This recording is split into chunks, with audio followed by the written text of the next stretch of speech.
development actually can proceed through the lifespan. And tarot symbols are one of the means for people to connect with their own unconscious and with spiritual realm in general. Can you switch to the next one, please? Thank you. So, psychologically, the foundation is derived from the work by Carl Gustav Jung, by his analytical psychology.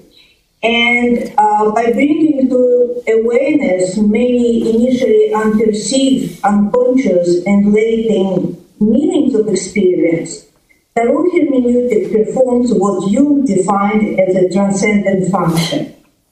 Because of the amplifying and synthesizing nature of symbols, of those images or pictures that I'm going to show later, the meanings expressed in the multitude of images can be elucidated, interpreted, narrated, and potentially integrated into human consciousness. What we call the uncanny other can be our own unconscious, like in opposition to the conscious mind, or other mind, the mind of the other people, or nature, or God. In fact, anything that is opposed to the self-centered conscious subject.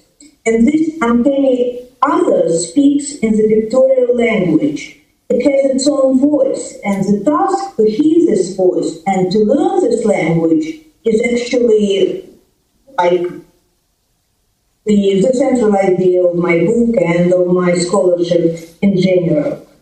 So this language of sign, symbol, and images is an embodied language. It's pretty much in the paper and paint of those printed cards, surprisingly. And they're subject to hermeneutic interpretation that involves intuition, insight, and imagination. So when these hidden, deeply meanings of experience become available to human consciousness, we become able then to recreate into our experience in our practical life, in our actual life, the hidden, deeper virtual dimension of experience.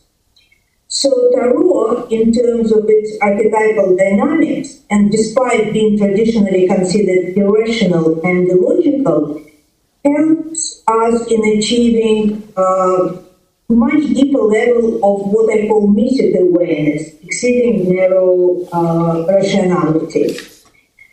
To hear the subtle voice of the other and to learn its language of expression is imperative for the evolution of human mind at all levels, epistemic, metaphysical, and ethical. Can we jump to the next one, please? Thank you. So the Greek words for interpreting and interpretation are rooted in the name of this mystic god Hermes, a messenger and mediator between gods and humans, between immortals and mortal entities. He crosses the thresholds and traverses the boundaries. And the reason for this is because he can, metaphorically speaking, speak and understand both languages, the divine and the human. Even if to us, to normal life, they may appear totally alien to each other. So, as a practical method, the interpretation of images, what I call tarot hermeneutic, allows us to establish a relation, to connect, intimately connect to something essentially other, but nonetheless understandable, knowable, and ultimately known. So the relation which has been established between the generic self and other in our real practical life is significant. And especially because when I earlier said about epistemic, ontological, and ethical dimension of experience, this ethical side is the most important one, because we live at the time of uncertain multiculturalism, globalization, when different values appear pretty much incompatible with each other and continuously compete, conflict, and clash.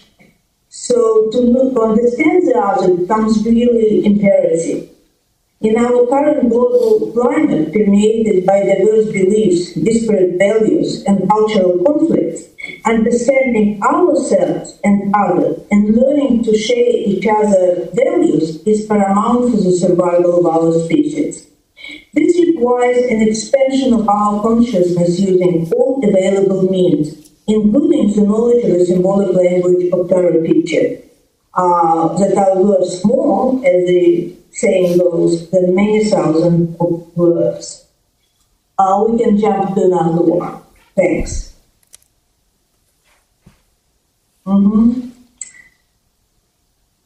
So Tarot speaks, in quotation marks, but still speaks or expresses itself in a mythic format of symbols and images, the metaphorical universal language. Like in the Bible, they said that once upon a time, the whole earth was of one language and of one speech. And this language is full of deep, even if initially implicit and hidden meanings. As a symbolic system of reading and interpretation, Tarot is oriented toward the discovery of meanings for the multiplicity of experiences that would have otherwise appeared to lack meaning and significance. Importantly, we achieve a better understanding of what may appear to be the otherwise irresolvable moral dilemmas. And when we can solve problems in real life, like practical problems, then it subsequently leads to the choice of right action and developing a better informed, intelligent decision-making ability. So the deep level of the psyche becomes filled with the new meanings of experiences and the quiet sense of not only connection with like physical other, cultural other, but ultimately this connection is not only interpersonal but also transpersonal, bordering on spiritual communion. Okay, we can jump to another one. 6. Yeah. So symbols, by definition, according to Jung, act as transformers, or they raise or transform the unconscious content to the level of consciousness, and therefore they ultimately perform what Jung called the transcendent function. Transcendent function consists in making the unconscious, in us becoming conscious of the unconscious meaning, right?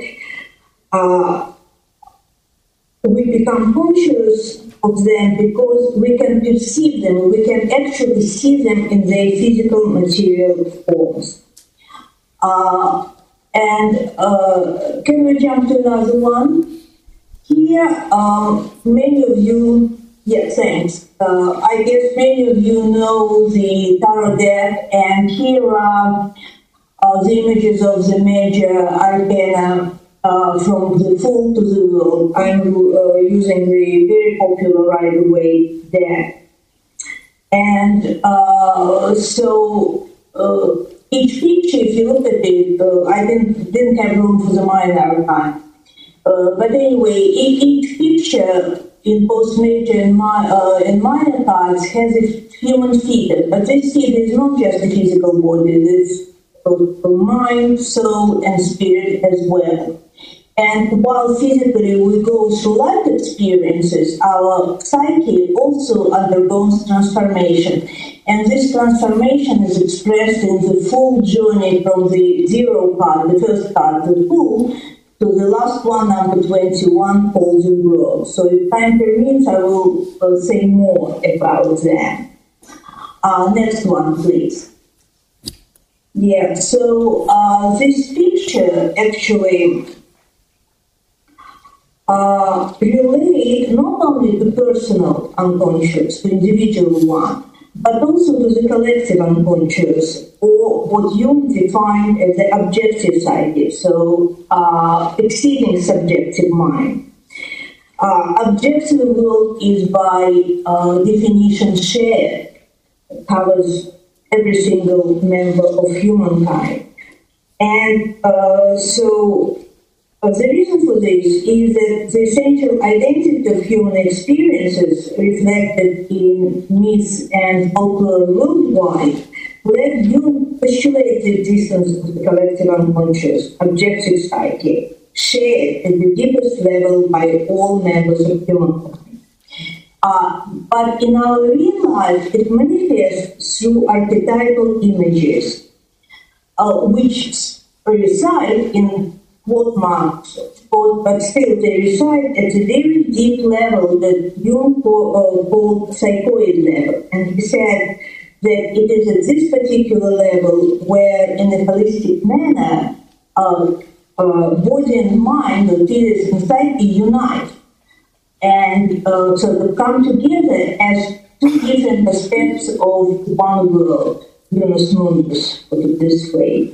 So the archetypes underlying our subjective perceptions and judgments are located at the unitary level of objective reality, which transcends both the human mind and the external physical world. So the Jung achievement was actually very postmodern in his approach, because like anti-dualistic, unifying approach to what we today call human sciences. He insisted that we have multiplicity of inner spiritual meanings that would have exceeded personal dimension. Like Freud, for example, reduced unconscious only to personal, repressed, from childhood dimension. Here we're looking at the whole history of humankind and the collective memory of humankind. Next one, please.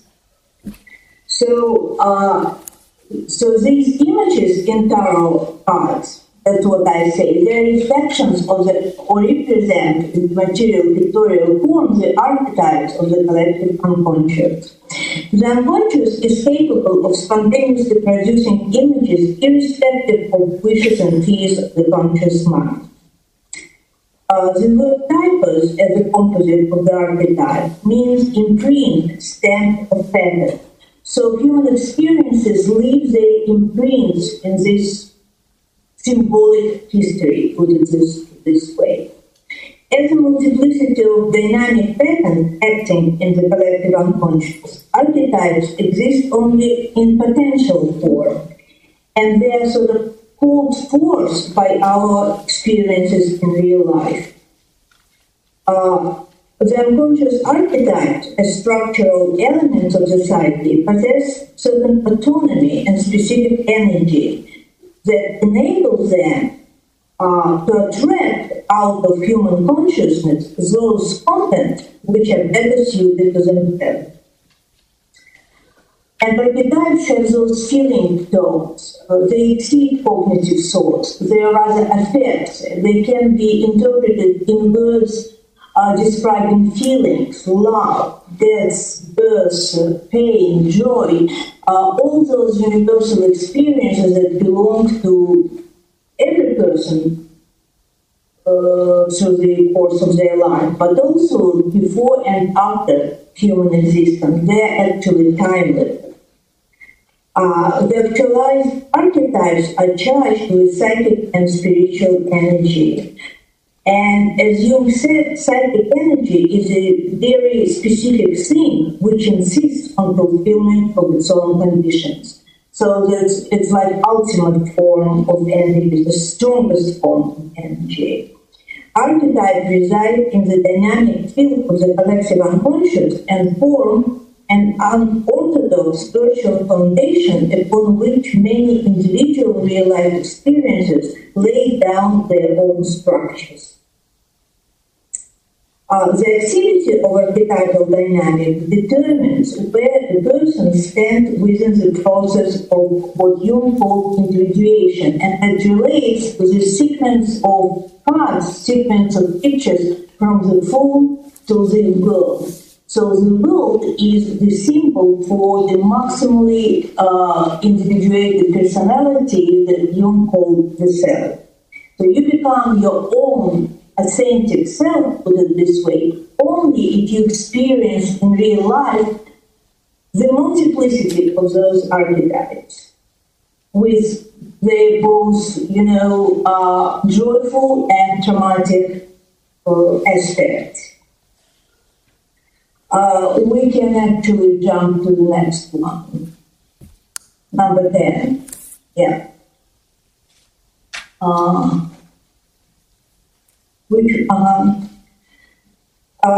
Jung said that there are many extremely psychic processes which are unconscious or only indirectly conscious. There is something as impersonal as a product of nature that enables us to know the truth about ourselves. Of the unconscious, we can learn nothing directly, but indirectly we can perceive the effects that come into consciousness. And those effects manifest or sort of become visible in the multiple patterns of our sort of instinctive behavior in real life. Jung said that self-knowledge, when we actually become aware of our real self, remains an indispensable basis of adult education.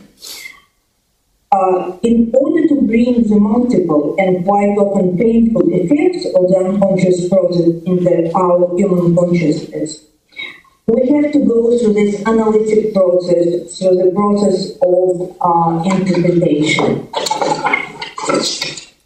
While human development potentially tends toward the self, this archetype is fully actualized only while the unconscious becomes completely integrated. The expressions of the unconscious precedes and exceeds the verbal expression of the conscious mind.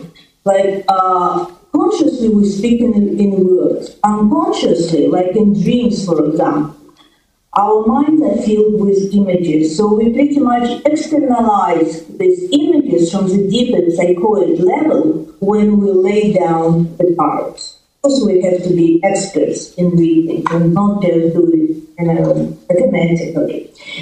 As Jung was saying, it is not the personal human being who is making the statement, but the archetype speaking through him. So we actually,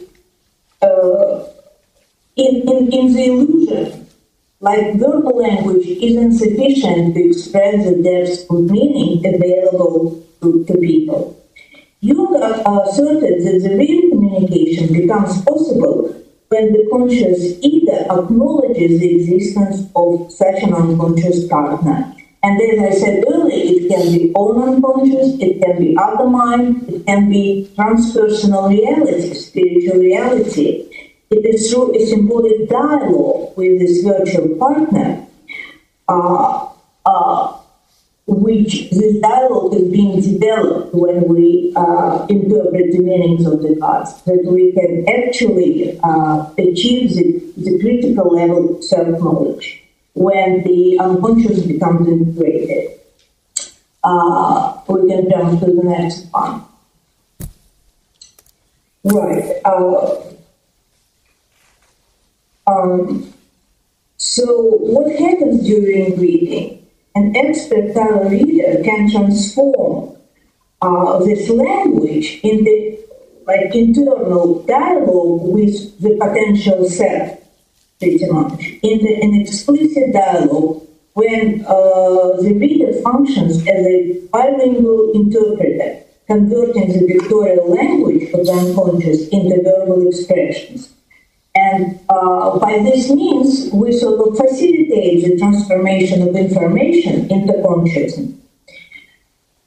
What takes place is this mediated connection, correlation, that Jung called the principle of synchronicity. And this principle has developed by him in collaboration with a scientist, with physicist Pauli. Synchronicity addresses the dynamics of meaningful patterns generated both in nature and in human experiences. So it is actually meaningful connection, a causal connection, exceeding narrow causality from observable cause to observable effect. So we perceive it at the deep level, and because we cannot say that this is, we cannot find cause. It very often it escapes our awareness. That's why Jung called it acausal connection. So Pauli related synchronicity to the notion of the field in physics, because field connects both partners located on the both sides of the field, so to say.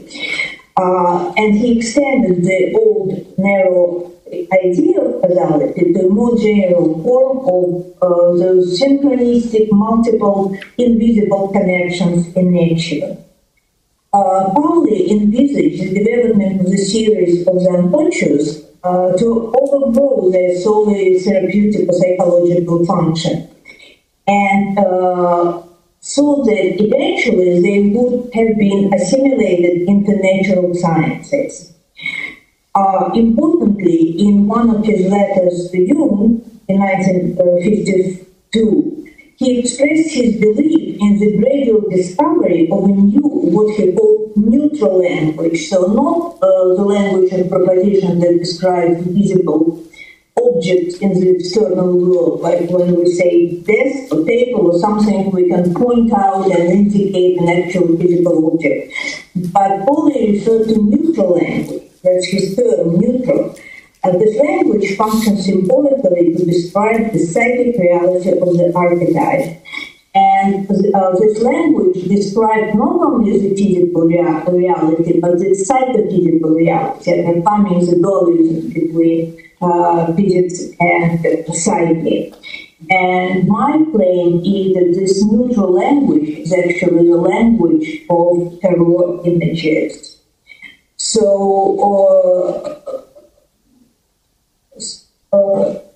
as you were saying, the function of consciousness is not only to recognize and assimilate the external visible world through the gateway of the senses, through our eyes, ears, nose, and such, but to translate into visible reality the internal world within us.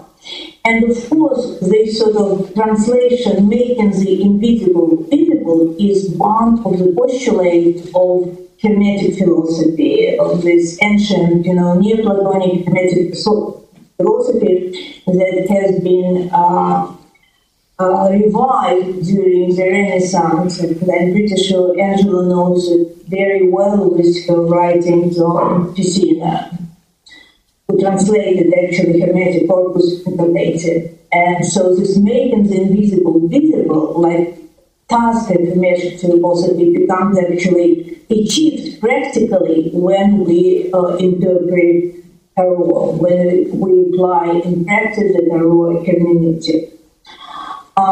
Case story and next one, please. And this is an example of the actual reading. And actually, my book has 10 chapters, and most of them are theoretical chapters. One chapter, which is pretty much the half of the book, has 15 real-life readings. This was my research project, documented, and I went through ethics committee, and the people gave me consent to use their real-life readings for educational purposes, to use them in my talks and my books and my publications. And this is actually one woman reading for Casey, not her real name, of course.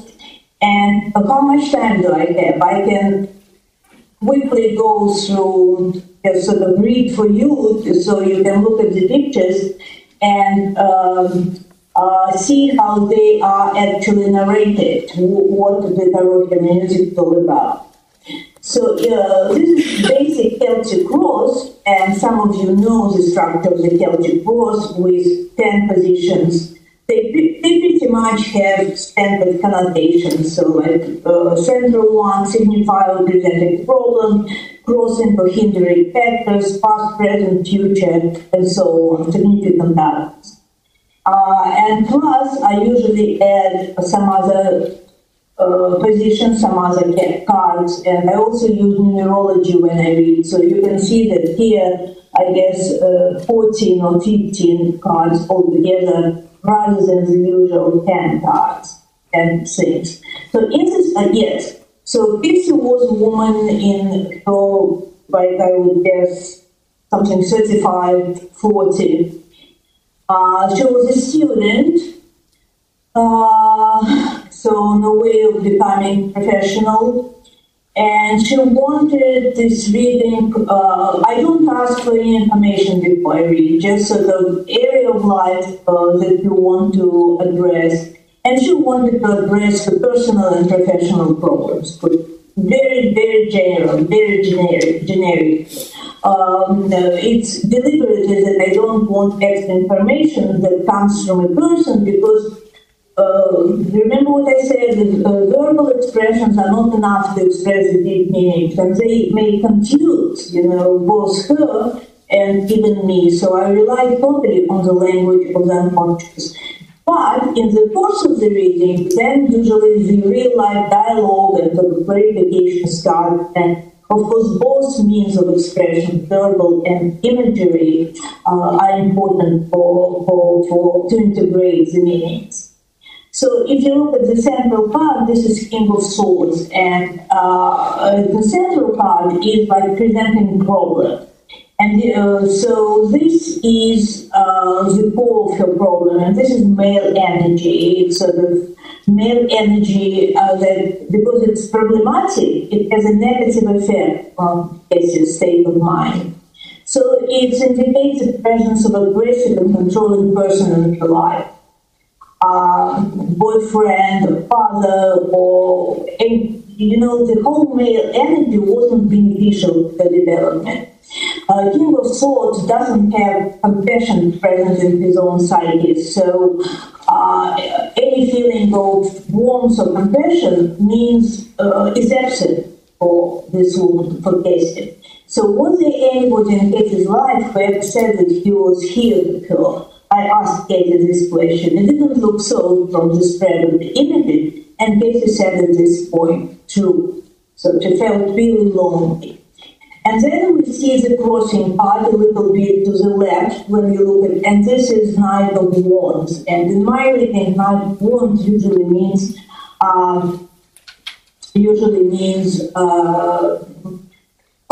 change of residence. In this particular context. And this is like a positive counterpart to the negative influence. It creates energy, and it says that Cassie was about to move out to seek a new place of residence for herself. And when I asked her if this was indeed the case, she said she was constantly thinking about moving out and changing her living situation. But this is only an idea, this is not an actual movement. If you look at the underlying, the root of the problem, this is third position, and you can see Four of Pentacles, and this is like an anchor pulling Cassie back versus a driving, pushing force of the Knight of the Wands.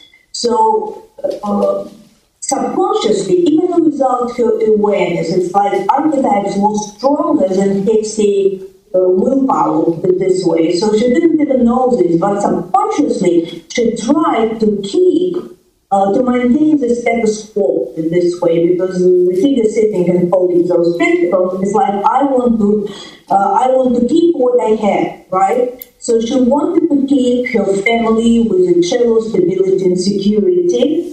And why I said it is family, because if you look along this vertical development at the top, you see the Ten of Pentacles, and this usually represents family, like stability. But in the fifth position on top, what grounds her, this is very uncertain position. This is very vague feeling. So she tried to keep her family, but the family itself was very ephemeral, put it this way. It was shallow. It was illusionary. Okay. How much time do I have? Inna. Yeah. If we're going to have time for a few questions, I think we'll have to leave the interpretation at those few cards. Okay. So all right. So I'll jump to something which is important here. You can see the King of Swords in the center, but also you see the Queen of Swords in the left bottom corner.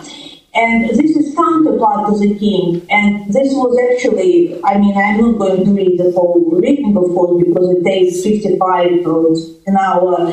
But this represents her mother. And it means that since her childhood, her mother was turning her back on Cassie. Cassie represented here by this dark, figure looking at her own misgivings. All right, let me jump further. Unfortunately, I don't have time to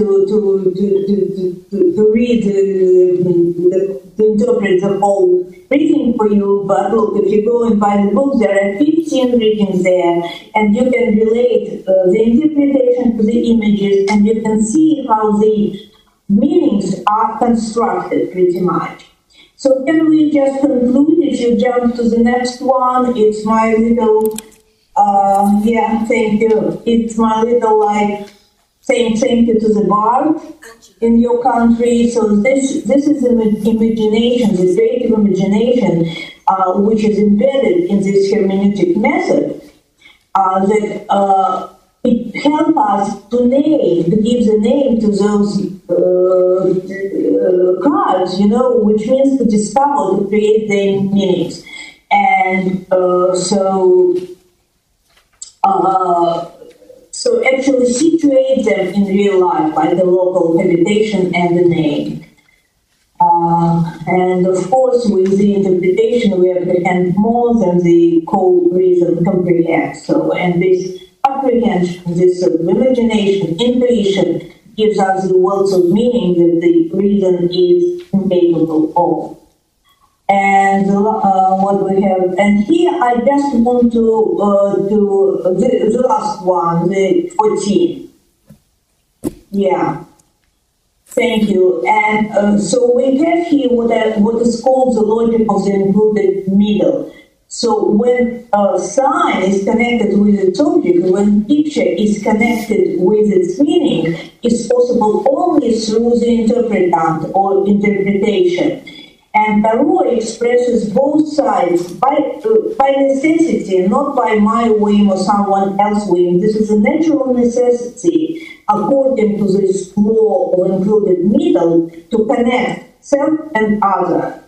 And you have this wonderful expression. Let me just read this total, where is it?